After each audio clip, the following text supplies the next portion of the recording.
Okay, so good evening, everyone. And on behalf of the Social Events Committee, I would like to welcome you all to this first edition of the ILSA/Global Governance Talk of this year.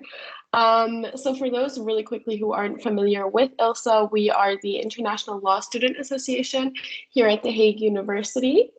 And we are comprised of three main committees, namely the main events committee, which sort of focuses on academic events and workshops, and then the social events committee, which is us, who are organizing the talk today, and then the ILSA Journal, who produce a yearly journal with student publications.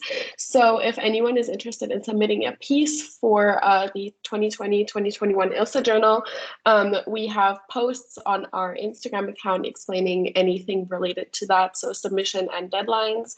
And now I would like to introduce Dr. Barbara Varvas, who will be our guest for today, and provide what will hopefully be a very insightful perspective on the research of global governance and its impact on our daily lives. So before we get started, I would just quickly like to ask you, Dr. Barbers, to talk a bit about how you became director of the Center of Expertise on Global Governance at our university and what global governance as a research center sort of aims to do. Yeah, thank you very much. Thank you also for the invitation. It's really a great pleasure to be here with you today and explain to you a little bit more about our center and about our research. So starting with your first question, I have been working at TUAS for 5 years or 6 years now. I first was a full-time lecturer in law program.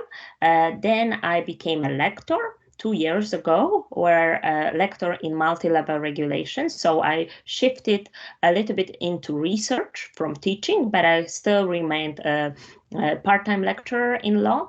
And now I'm a full-time researcher / leading lecturer or director of the Center of Expertise. And I think the easiest answer to your question, how I became the director, is that TUAS underwent the research transformation. So before research was done within so-called research platforms that were also associated with different faculties. But since April 2020, we have 7 centers of expertise. It has been a long 2-year-long process to get where we are now.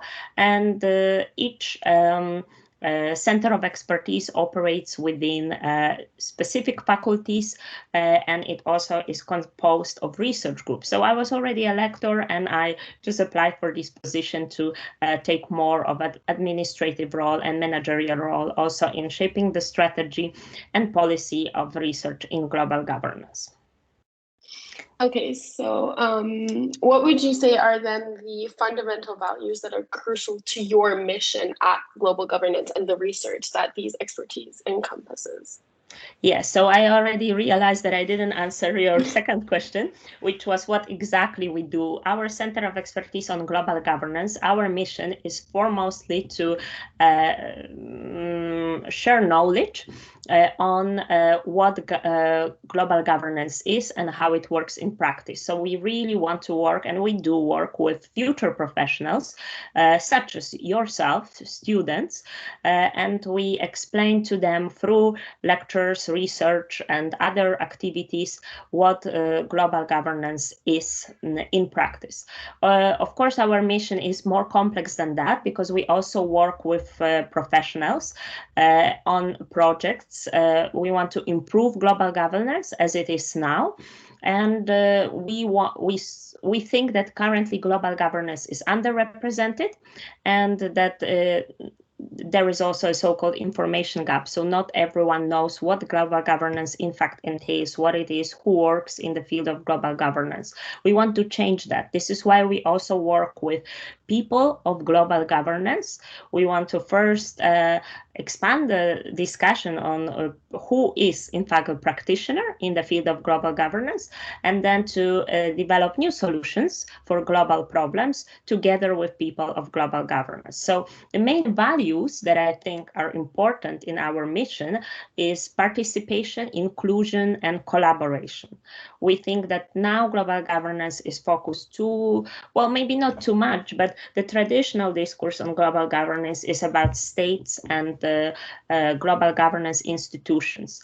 What we want to show is that there are also other actors that shape global problems, and that we need to develop collaborative solutions with those actors to make global governance more inclusive.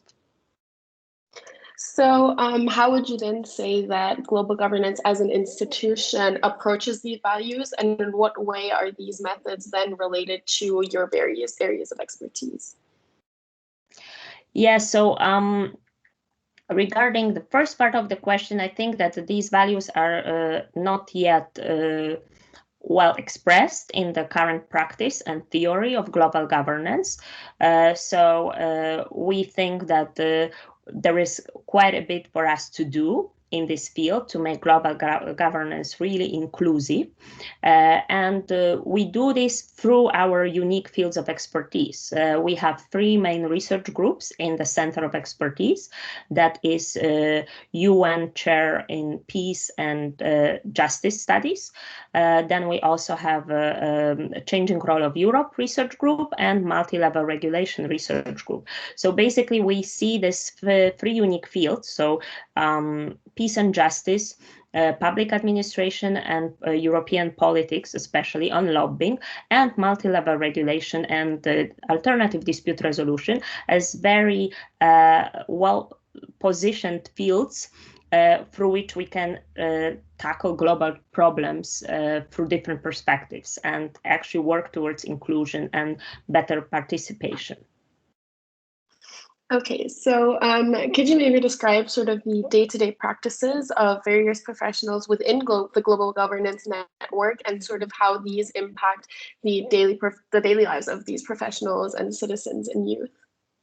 Yes, so before I answer this question, or I think I will disappoint you because maybe I will not even answer this question, because what we want to do in our mission, we basically, the underlying hypothesis of our Center of Expertise is that we don't want to tell you students or professionals what global governance is and what professionals do. Frankly, we don't know this. We are learning this together with professionals, and that's the unique approach that we want to take.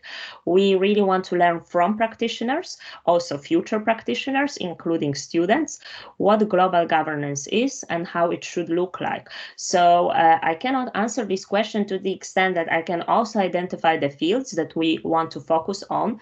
So, for example, peace and justice, migration, climate change, European politics, multi-level regulation, through which we want to approach practitioners and learn from them how they approach and solve global problems. And the same concerns students. We want to confront what we learn from practitioners with what students want to know and learn about global problems and global governance. Because I think that students are the ones who will be, we call them future professionals. So you will be the ones who are solving problems, and you have to also be part of our center. Of course, you don't have to, but it would be fantastic if you were, and shape with us the agenda and tell all of us what global governance is. So just to summarize, we really want to, we call it like a knowledge ecosystem that we want to build.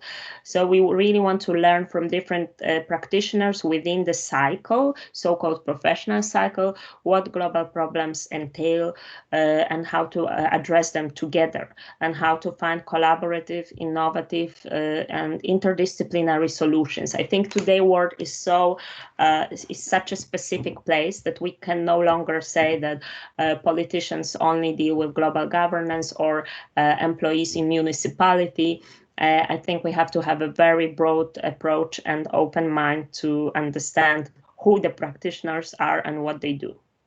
So you would then also say that these practitioners are not necessarily law students, but students from any sort of field that is interested in this? Oh, absolutely. So take, for example, climate change. We think that climate change is all about policies, especially interstate policies. And so it wouldn't be only law, but it would be also politicians who deal with climate change. But for us, it's a little bit broader. We look at the bottom of the, let's say, chain.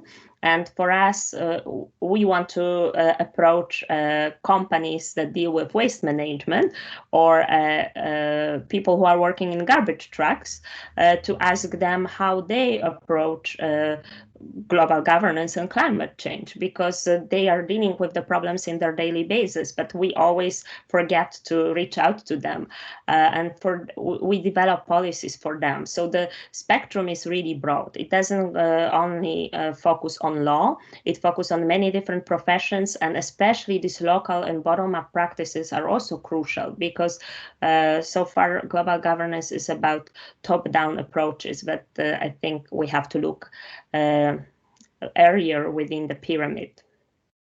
So you would also say, I guess, then that sort of the research of global governance and the development of this research is very sort of dependent on technology as well, and sort of how with sort of as we go on in the years, obviously we get more and more developed with the different types of technology that we use. I would guess that that has been very important in the field of global governance.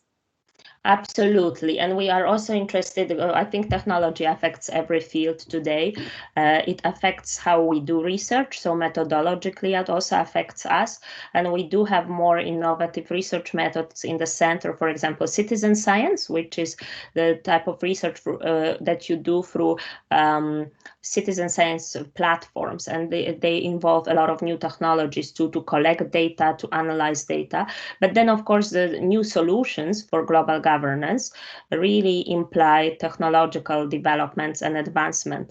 And especially now in the COVID era, where we have all the measures in place, technology gives us, of course, some new solutions, offers new solutions for innovation. There are also challenges, but it's absolutely the relationship with technology is crucial in global governance. And we do consider a project on the so-called Academy of Global Governance Innovators. And I actually think that technology will be one of the topics that we have to approach. So speaking of projects, that's sort of the next topic area I'd like to delve into. So I'd like to ask you about some of the recent projects that have been organized at the Center of Expertise, and more specifically, the Global Challenges in 365 Days and the Community of Practice in Global Governance. Yes, so just before I speak about these two projects, I think it's important to stress that we do have projects that we now are developing within the topic global governance. We also have a senior researcher, Dr. Sylvia Berg, who is working directly in the topic on global governance. But that being said, we also have many projects within lectorate, and so research groups, and they all directly or indirectly deal with global governance. So I really encourage all of you to have a look at our website. It's getting into shape. So hopefully soon we will also have a great overview for you on all of our projects. But these two specific projects that you mentioned indeed deal mostly with global governance, and they have been just developed, or actually global governance in 365 days is super new, and it hasn't yet started. So starting with this project, it's actually something that I hope will be of interest to you. What we really want to do through this project, so the idea comes from me. I think that I just want to have a conversation starter with you students on how you see global governance, what are the problems of global governance, what are the challenges. So this project is basically for students. It's a student-driven project too. So we had just a vacancy for a coordinator of this project, and everything is still up in the air, how it will be shaped. I really always like students to be very proactive. So in sum, this project is to learn from students and document how global governance looks from the perspective of students. What we want to do is to have a coordinator and a group of students, not only from TUAS, but eventually from all over the world, on how they what they think global governance is, and what are the historical dates that needs to be documented, or what are the news items in the field of global governance. So we will be it's a project also loosely based on the citizen science methodology, where lay people can do research. So we just want to document some facts, events that are relevant for global governance for students. And in 1 year time, we want to analyze this and create a booklet where we will draw some findings for future directions of research for students on global governance. So again, that's the main idea, but it's up to students to shape it the way they want. And this project can also be in collaboration with the UN Youth Initiative that is run by the chair in UN Peace and Justice Studies. Yeah, the sky is the limit, basically. For the second one, the community of practice is the community of practice is a separate methodology of for people to meet and work on projects. So in usually communities of practice are developed for specific problems, so that professionals and people from different fields, it can combine different disciplines, can meet regularly towards some end goal. And our community of practice is first started, we had 2 meetings. I believe it started in September or October, and we are discussing, we are defining those problems that we want to solve in our center of expertise. So community of practice is a meeting for lecturers, researchers, and students who are also involved in global governance, but frankly, everybody is invited. And we meet regularly every 2 months to discuss specific projects and problems and find a solution at the end of the year to solve them. Okay. So these projects, would you say that these are sort of for the majority of the part, are they student driven, or is there sort of a idea of lectures behind these? Sort of how are they organized? Yes, so community of practice is not necessarily student driven as such, because it's a community of different types of practitioners involving future professionals. But again, there is a lot of freedom and room even for students who participate to shape those projects as they want.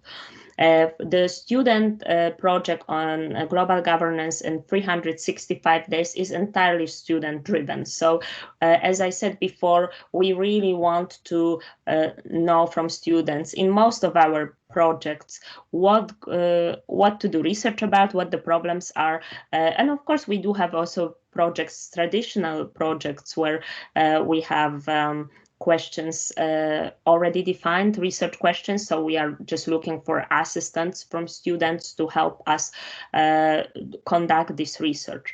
And then maybe without going into details, I can already mention that we have also one project in the pipeline, which is the already mentioned Academy of Global Governance Innovators. And we really hope that this project can start in September, and that will be also a project for students.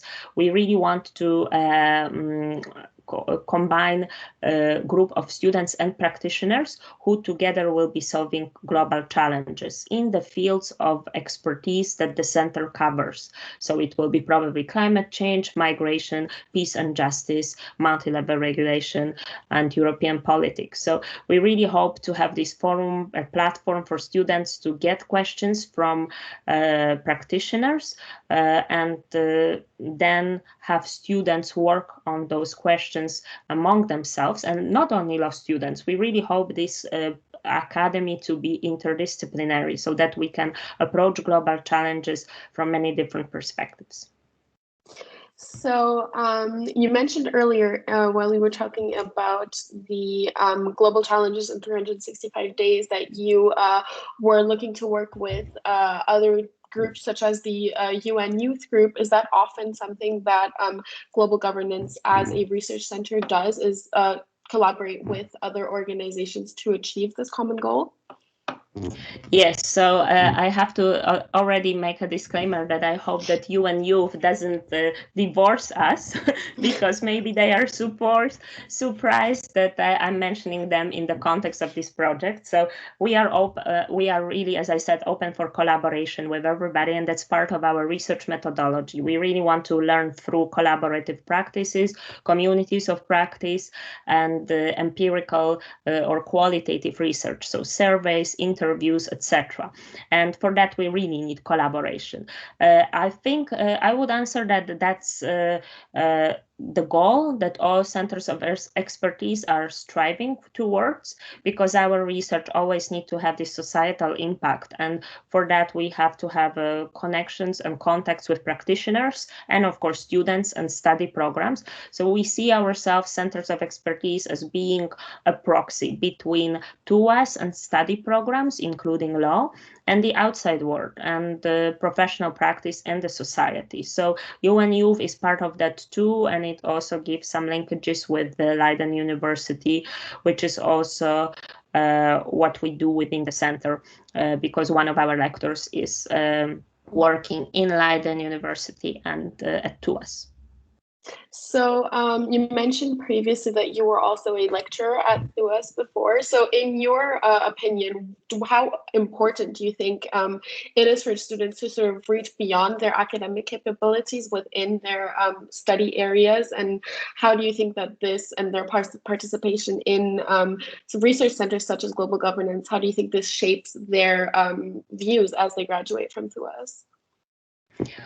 Well, I would like to say that it's very important to participate in the centers, in the research of the centers, and but it's up to you to decide. I think what I would really like to see in a few years at TUAS is that the situation where centers of expertise are integral part of education, and they collaborate with programs and lecturers on projects. But because we have been just created recently, it's work in progress, and I'm sure we will get there, but it takes some time. So I think that centers of expertise give this very nice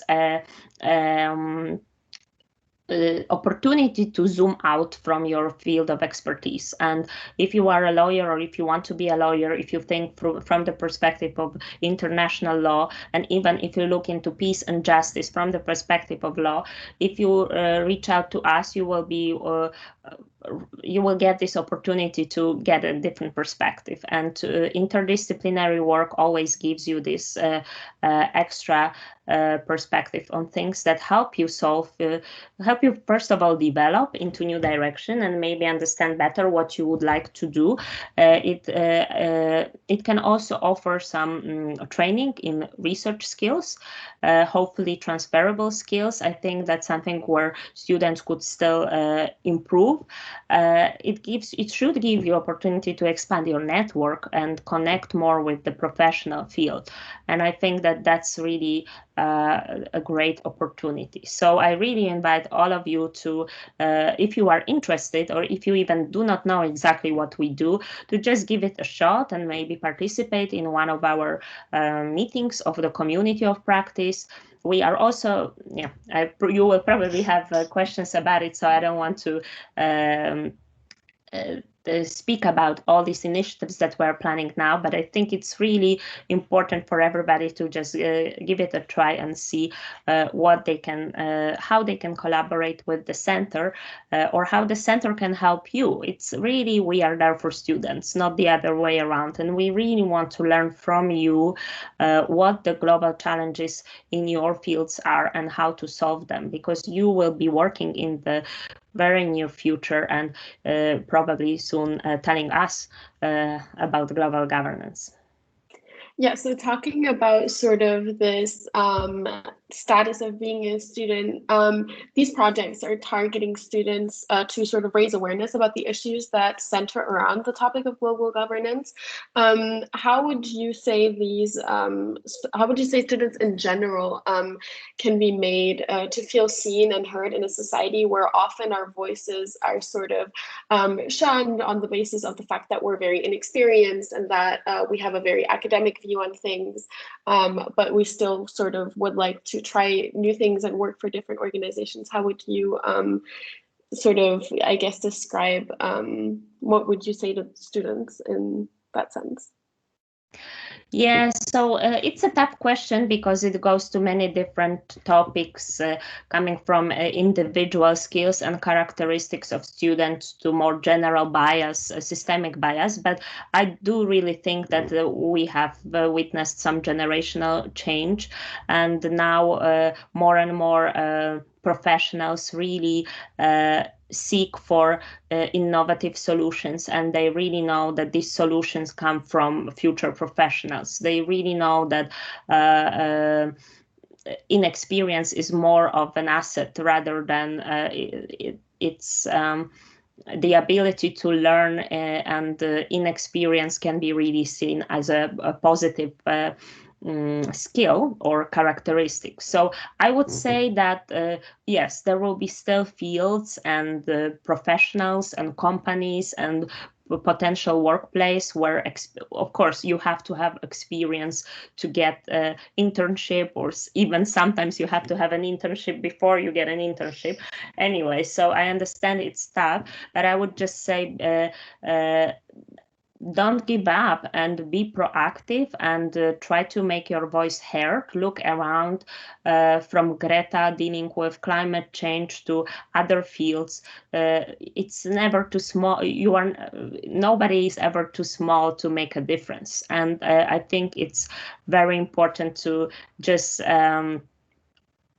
be knowledgeable. I think it's important to show yourself as a competent person. So I think it's very important for students to keep studying, to acquire skills that you can use in many different professions. But then, of course, you have to just persevere and don't give up and make your voice heard. And as I said, I think more and more programs and companies are looking for these unique skills of students.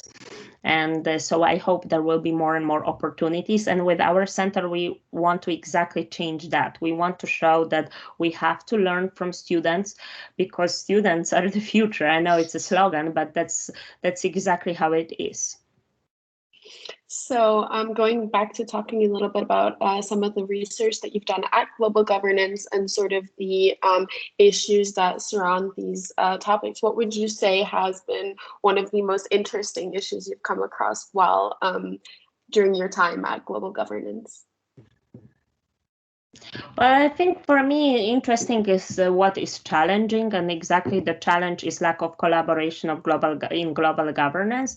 I think it's quite interesting to see that global problems are, we are having actually now the shift, especially as seen now in the COVID situation, that we move back to nationalism, and we move back to these narrow solutions that are supposed to serve narrower groups of people, whereas we do not see that we all are facing basic problems like climate change. We are there together, and we have to develop collective actions. So for me, it's quite interesting to see how much how political also global governance is, but probably that's nothing new.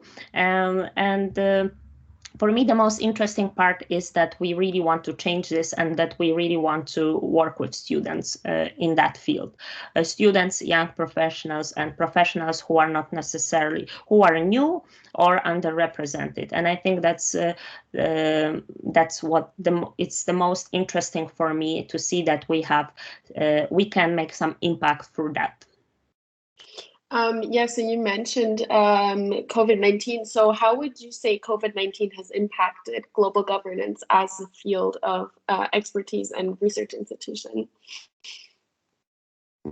Well, as I said, I think it also at the beginning it shifted us back to these national approaches, and everybody was testing the waters to understand how to look for solutions. And unfortunately, I think we are still there even now in the discussion of vaccines, and there are individual states who have to fight for vaccines, and we do not have a collective responsibility or shared and collective actions. So I think that we are shifting away from globalization to nationalism, and we have to really find new solutions for problems such as global pandemic. Again, the question is how to do this. In our opinion, we have to find collaborative solution at many different levels, and that means I think that it means that we also have to look into new actors, non-state actors, regulators who also work outside the state framework of that is so familiar for many regulators, and that we have to have this, we call it polycentric approach. So we really have to let's say find a space for many different opinions and ideas, and support innovation to find common solutions to common problems.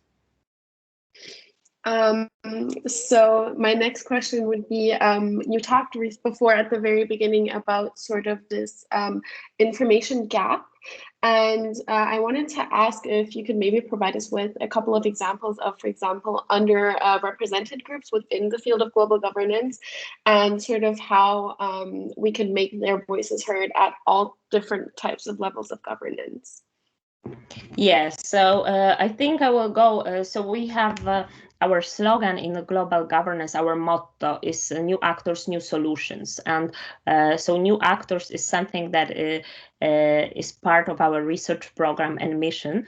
And new actors mean for us exactly new actors and underrepresented actors. So first, as I said at the beginning, we mostly associate global governance with states and state sanctions institutions, big institutions of global governance, which is of course correct. We have WHO and we have other organizations developed for a reason, so we cannot of course refute them, but we also have to look into new actors. And as I mentioned, we want to see global governance as a polycentric map where we have different centers of ideas and solutions. So that would mean non-state actors, regulators, investors, those who solve problems and provide solutions outside state systems, so arbitrators, mediators, negotiators, internet regulators too.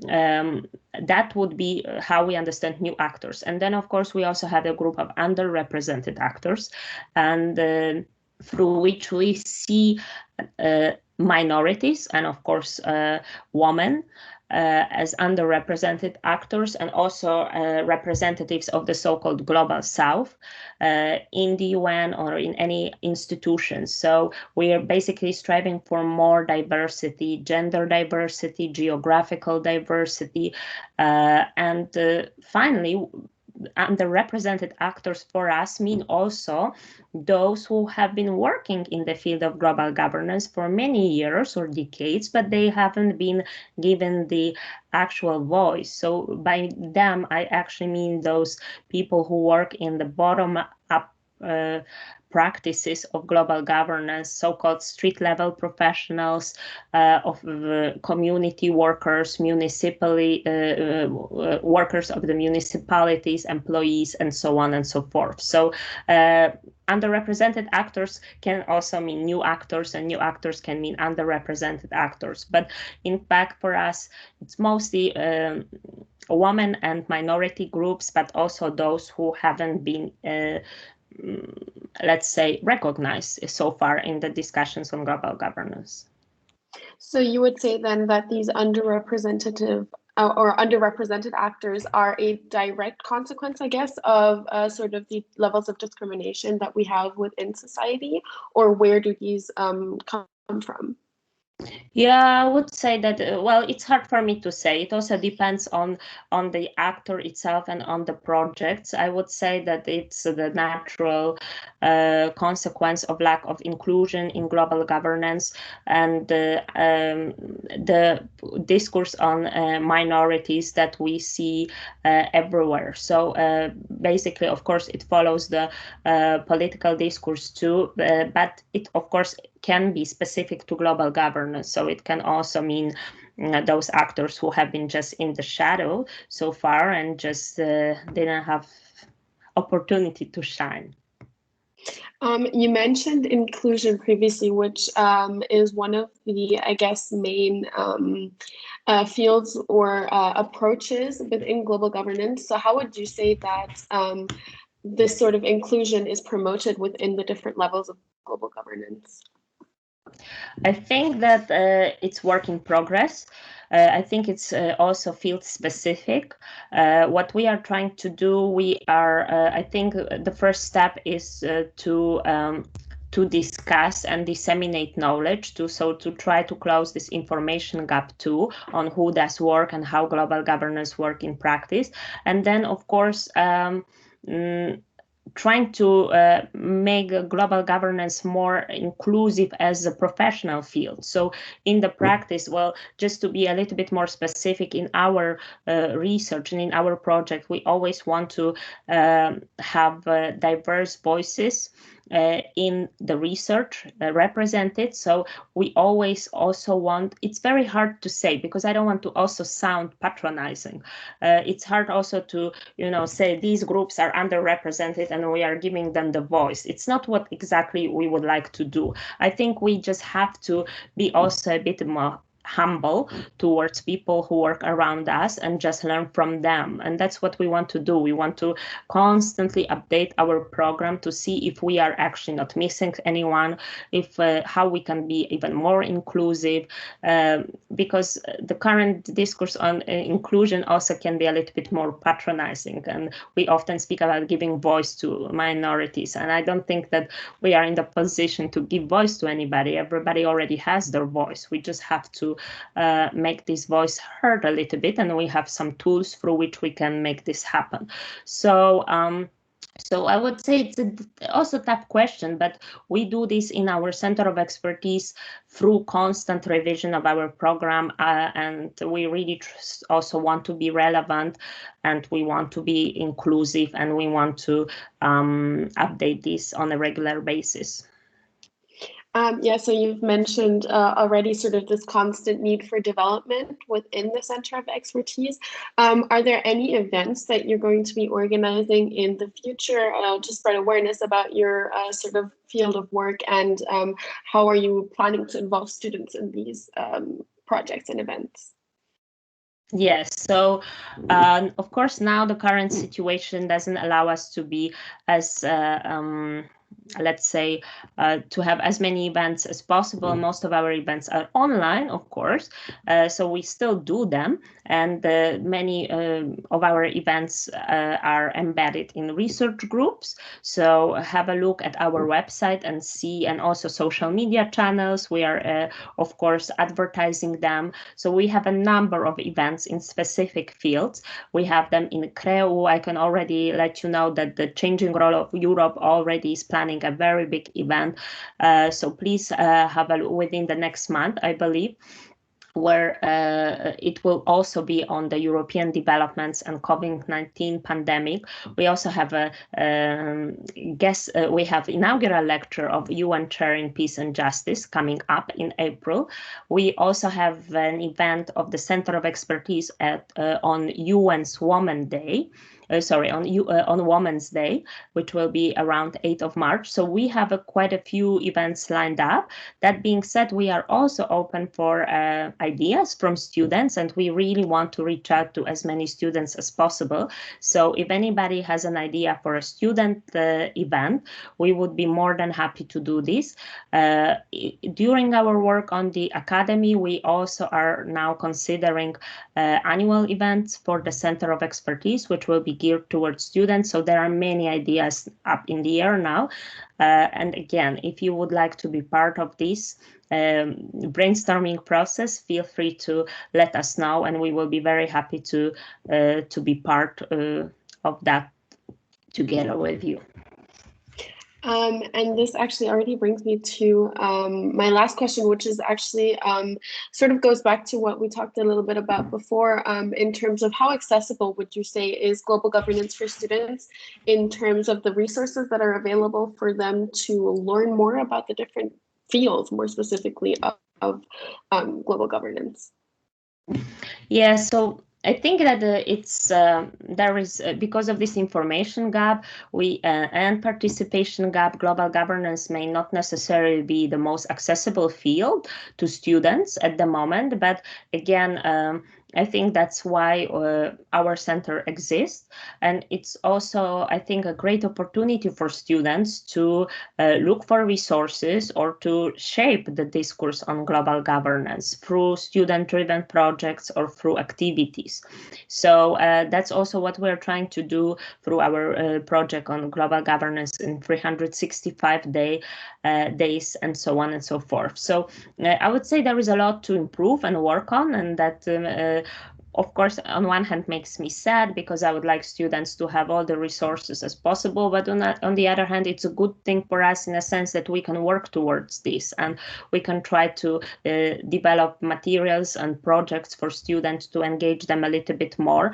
And I always say that it's also up to students how they approach the topic, and I'm sure that you can be quite proactive in finding your own resources or resources of your own interest. It's also part of this so-called student-driven learning, when you actually define what you want to learn and how you want to learn. So from the classical point of view, even if there is not enough information, I'm sure there are new sources through which you will be able to learn about global governance, even probably better than some of older researchers can do this. So I think we've already talked a bit about this before, but maybe you could give me a more detailed answer of sort of how do you think that students benefit from being involved in organizations such as global governance, and how do you think that benefits them going on sort of prior to their academic, I guess, experience? Yeah, so I think the main benefit is that you are basically creating your professional future, and it's not necessarily, of course, you are developing yours. The first thing is, I understand your question more through the involvement also with our center. So always involvement in new initiatives, especially those who are not necessarily defined in 100%, give you a lot of freedom to develop new product or new material and develop your skills. Engagement with global governance, I think, is beneficial for every student because every professional will be solving global problems. At least I think for most of students in international and European law, but also in other programs, global problems and challenges will come up, even if you don't realize this. So engaging with global governance will basically mean creating your professional landscape for the future, shaping how problems are solved, telling us how innovation should look like. So, building up your future work. I think it's a great benefit and incentive. So that actually concludes my part on this whole talk. I'd like to thank you very much. This was super interesting and sort of, eye-opening, I guess. I'm now going to pass the floor to my colleague who's going to answer any remaining questions within the audience, if there are any. So if anybody has any questions, if you don't mind putting your hand up or typing into the group chat, and I'll read them out. Yeah.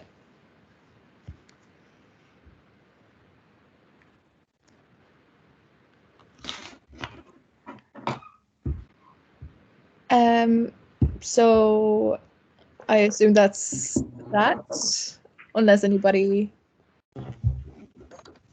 has anything else to add. Is there anything you would like to add, Dr. Varvas, since we've been asking the questions, but maybe there's some information you'd like to share with us or anything else to add? Yes, I would like to again stress that we do have our research agenda and we do have our research projects with practitioners, but we really want to work with students and for students. And our center will make our program complete when you actually when we have more involvement from students, and we are open for collaboration. So I really invite everyone to email us and reach out either to our program coordinator or to myself. We are always trying to be responsive, and it would be really great to work with you and for you. So, and on that note, I have to say that we still struggle a little bit with, of course, we have one of your colleagues, Georgia, who is here present, who is also helping us out greatly on communications, but we always want to reach out to as many students as possible. So we would really happy if you could also, if you find it useful and interesting, if you could maybe not be a platform, but advertise our events, or at least reach out to students about our initiatives, because we really want to reach out to as many students as possible, and it's still work in progress. So it would be really great to also have your help and ideas. We really also want to learn from you, because as I said, global governance is a very global challenges maybe are not changing that much, although with the pandemic we can see they can be also quite dynamic, but the solutions and innovation, it comes also from future professionals and you. So hopefully we can soon work more intensively together. Perfect, thank you. So there is one question, and I think you may have kind of answered it, but it says, when you say you're open for collaboration, what kind of ideas are you open to? Is it workshops, student-run events, or research ideas? What type of collaboration is on the cards? Yes, so again, sorry for being so vague, but we want to be vague on purpose, because I think that if we are strict and define what we want to do too clearly, we will lose this dynamics that that will steer our research. So I want to say all. We are interested in all, in workshops, in research ideas, and So please. Have a look at the website and maybe something specific interests you. But if you want to also develop some project, that's also fine. And we are developing a network of students working on global governance with us. So it would be also a great start. Perfect, thank you very much. And if there is no more questions, I think that will conclude our first meeting. Thank you so much for this talk. It's been really eye-opening and definitely something very, very interesting and something to really get involved with. So thank you so much for being here. Again, my great pleasure, anytime, and please reach out, and I hope we can meet each other very soon. And please stay safe and healthy and have a nice evening.